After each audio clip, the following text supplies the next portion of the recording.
आदिवासी एकता परिषद द्वारा आयोजित 32वां आदिवासी एकता सांस्कृतिक महासम्मेलन में यहाँ उपस्थित सभी वडीलगण, युवा साथी, माताएं, बहनें, सभी को मेरा उल गुलान, जय जोहार, आपकी जय, स्वकथा पितरों की जय, प्रकृति की जय और जय भील प्रदेश से।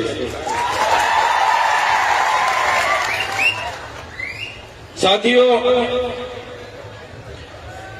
माना जाता है कि करीबन 60 लाख साल पहले मानव सभ्यता का अस्तित्व इस पृथ्वी पर हुआ। 50,000 साल पहले मानव का शारीरिक और मानसिक तौर पे विकास हुआ। करीबन 10,000 वर्ष पहले इस पृथ्वी पर कृषि का शुरुआत हुई। जब से कृषि की शुरुआत हुई तब से नई नई राजनीतिक गतिविधियां की भी शुरुआत हुई। आदिवासी समाज की जीवन खूब सरल और संवेदनशील था। साथ ही प्रकृति पूजक और प्रकृति मूल्यों पे चलने वाला था। सहकारिता पर टिका हुआ था। खुद आदिवासी समाज स्वायत्त था, स्वतंत्रता और स्वावलंबन था। जैसे जैसे समय बढ़ता गया, जैसे बाहर के लोगों ने यहाँ आना शुरू कर दिया, जैसे बाहर से आर्य आए, शक आए, होण आए, और यहाँ जो आदिवासी बसा हुआ था, मूल मालिक था, यहाँ की संपत्ति पर कब्जा जमाने के हेतु उन्होंने यहाँ जो सरदार थे, हमारे छोटे मोटे कस्बे कबीला के सरदार थे, राजा थे, रजवाड़े थे, उन आदिवासी राजाओं के साथ संघर्ष हुआ। संघर्ष में कई सारे हमारे कस्बा कबीले के सरदार, कई सारे राजा उस संघर्ष के दौरान हार गए। कहीं न कहीं बाहर के लोगों ने यहाँ पे आधिपत्य जमाया। बाद में धीरे धीरे चलते हुए हम देखेंगे तो उन लोगों के साथ ही साथ विदेशी फ्रेंच आए, पोर्टुगीज आए, स्पेनिश आए, अंग्रेजों आए, मुगल आए, कई सारे लोगों ने इस देश पे आकर यहाँ की संपत्ति को, यहाँ की खनन संपदा पर अपना अपना कब्जा जमाया। ऐसे ही चलता रहा। जो आदिवासी अपने प्रकृति पूजा, स्वावलंबन, स्वतंत्र, स्वायत्त, खुद की कमी, खूब कम चीजों पर अपना जीवन जी रहा था, उस आदिवासी को कहीं न कहीं इस संघर्ष में उतरना पड़ा और कहीं न कहीं अपनी प्रकृति से, अपनी संस्कृति से, अपनी समाज से उसको बिछड़ना पड़ा। साथियों, हम सब जानते हैं कि जब यहाँ पे पूरे विश्व पे अंग्रेजों का शासन था, 50% अंग्रेजों का पूरे विश्व पे शासन था, तब मेवाड़ में राणा पूंजा भील, राजस्थान के हल्दी घाटी में हल्दी बाई, वैसे ही मध्य प्रदेश में चितू, मध्य प्रदेश में टट्टिया भील, जैसे अनेक लोगों ने अंग्रेजों के खिलाफ बंड पोकारा था। जैसे महाराष्ट्र की बात करें, खाज्य नायक, उमिया नायक, यहाँ के जितने भी उस समय के क्रांतिवीर थे, अंग्रेजों के खिलाफ अपनी अपनी लड़ाई लड़ रहे थे। हमारे गुजरात की बात करें, कोटला मेहता, केसरी सिंह जैसे लोग वहां भी क्रांति कर रहे थे। ऐसे ही सभी लोगों ने क्रांति की, अपनी अपनी जगह पे जितना हो सके उतनी क्रांति की।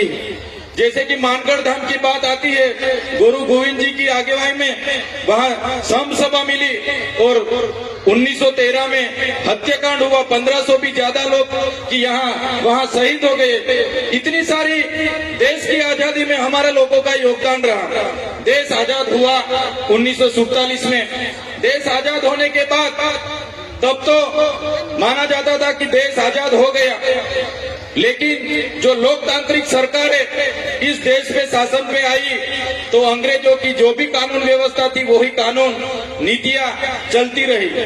तो साथियों, देश तो पूरा आजाद हो गया, लेकिन फिर भी आदिवासी समाज आज भी अब खुद गुलाम की महसूस कर रहा है।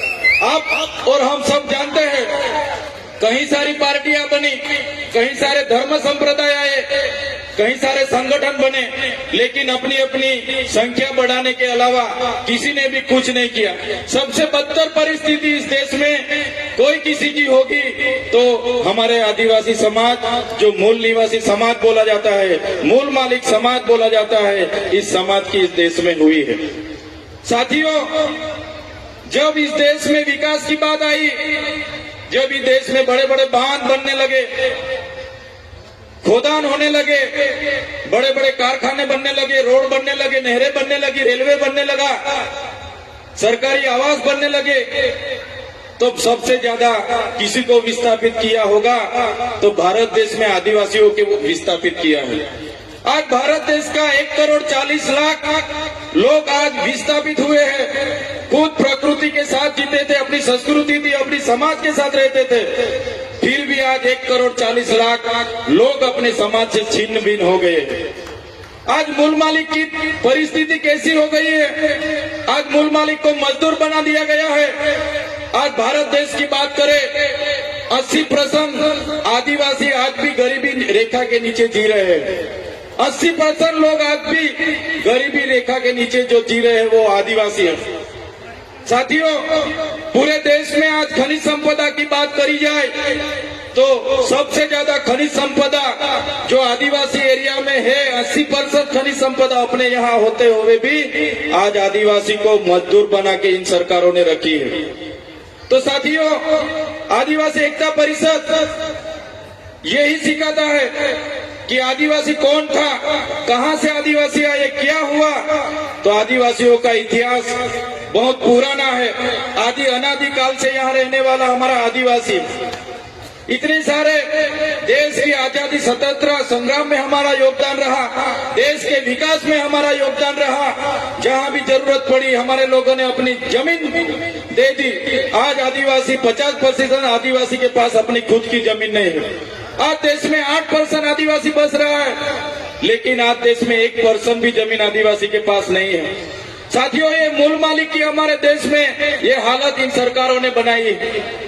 तो साथियों, यही बात हम करते हैं और आज भी यही बात इस मंच से करेंगे कि जिस तरह देश में हमारी परिस्थिति हो गई है, कितनी भी सरकारें आएगी, हम भी आएंगे, जीतेंगे, एमपी बनेंगे, एमएलए बनेंगे, मंत्री बनेंगे, जितनी भी पार्टियां आएंगी, जो गैर आदिवासी की पार्टी होगी वो रिमोट उनके पास रखेगी, हम मंत्री तंत्री या कुछ भी हो जाएंगे, लेकिन आदिवासी की बात रखने के लिए कोई हमारे सामने नहीं आने वाले। साथियों, हम मंच से हर बार कहते रहे और आज भी यही बात दोहराएंगे कि हम जिस इलाके से आते हैं वो आदिवासी इलाका है। हम अपनी आदिवासी एसटी सर्टी से अनामत रिजर्व बैठक से एमएलए बने हैं। तो जब भी हमारे समाज के लिए लड़ना होगा, जब भी हम हमारे समाज के लिए बोलेंगे, जब भी हम हमारा भील प्रदेश के लिए बोलेंगे और हमारी पार्टी जिस दिन हमें रोकेगी, इस दिन हमारी पार्टी के लिए हम पहले रिजाइन करेंगे। साथियों, आदिवासी का उत्थान, आदिवासी का उत्थान, आदिवासी का स्वायत्त राज होगा तभी आदिवासी का उत्थान होगा। आज आदिवासी एमएलए एमपी बने हैं, लेकिन जो मेन पोस्टिंग है, सीएम है, वो आदिवासी नहीं है। ट्राइबल एडवाइजरी की कमेटी आदिवासी के नहीं है, यहाँ के अधिकारी एनजीओ हमारे आदिवासी के नहीं है, इसलिए आज आदिवासी के बारे में कोई सोच नहीं रहा है। साथियों, आजादी के 78 साल हो गए। आज सरकार अमृत काल मना रही है, अमृत महोत्सव मना रही है। आज सरकार कह रही है कि विकास हो गया, विकास हो गया, विकास हो गया। ऊंची ऊंची प्रतिमा बना देने से, बड़े बड़े बिल्डिंग बना देने से, बड़े बड़े बांध बना देने से, अच्छे अच्छे रोड बना देने से आदिवासियों का विकास नहीं होगा। आदिवासियों का विकास तब होगा जब आदिवासियों का स्वशासन आएगा, जड़ जंगल जमीन और खनिज संपदा पर आदिवासियों का अधिकार होगा, अनुसूची 5 लागू होगी, पैसा 1 लागू होगा, सीएम आदिवासी होगा, ट्राइबल एडवाइजरी कमेटी का आदिवासी होगा, तब आदिवासी का विकास होगा। आजादी के 78 वर्ष के बाद भी आज हम लोग हमारे एरिया में टीचर के लिए आंदोलन कर रहे हैं, सड़क के लिए आंदोलन कर रहे हैं, डॉक्टर के लिए आंदोलन कर रहे हैं, रोड रास्ते के लिए आंदोलन कर रहे हैं, पीने का पानी के लिए आंदोलन कर रहे हैं। तो कब तक आंदोलन करते रहेंगे, कब तक धरना देते रहेंगे, कब तक लड़ेंगे, जीतेंगे, जिंदाबाद मुर्दाबाद करते रहेंगे। साथियों, अभी किसी भी तरह की जिंदाबाद मुर्दाबाद करने के लिए हम तैयार नहीं है। अगर सरकार हमारा विकास करना नहीं चाहती, आने वाले दिनों में हम भील प्रदेश बना के रहेंगे। जो हमारा भील प्रदेश था, जो हमारा भील प्रदेश था, आजादी के बाद उस भील प्रदेश को महाराष्ट्र, मध्य प्रदेश, राजस्थान और गुजरात में बांट दिया है। आज भी हम लोग बॉर्डर लेस होके हमारा रोटी बेटी का व्यवहार आज भी चल रहा है। हमारी पूजा विधि, जन्म विधि, मरण विधि आज भी सेम है। आज भी हम लोग, हमारी बोली भाषा, हमारा पहरवेश, हमारा नाच गान आज भी हम सब चारों राज्यों में है। साथियों, ऐसे लड़ने का अभी टाइम नहीं है। सरकार को हम बोलना चाहते हैं, सरकार ऐसे ही करेगी। विकास के नाम पे हमको छीन बीन कर रही है, हमको बांट रही है, धर्म संप्रदाय के नाम पर बांट रही है। तो साथियों, ज्यादा टाइम नहीं लूंगा मैं, लेकिन जरूर इतना बोलूंगा सरकार को कि जिस तरह तेलुगु लोगों को तेलंगाना मिला, तमिल लोगों को तमिलनाडु मिला, मराठाओं को महाराष्ट्र मिला, गुजरातियों को गुजरात मिला, पंजाबियों को पंजाब मिला, नागा लोगों को नागालैंड मिला, झारखंडियों को झारखंड मिला, इसी तरह आने वाले दिनों में हमारे आदिवासियों को भील प्रदेश चाहिए। देश का 29वां राज्य हमको भील प्रदेश चाहिए।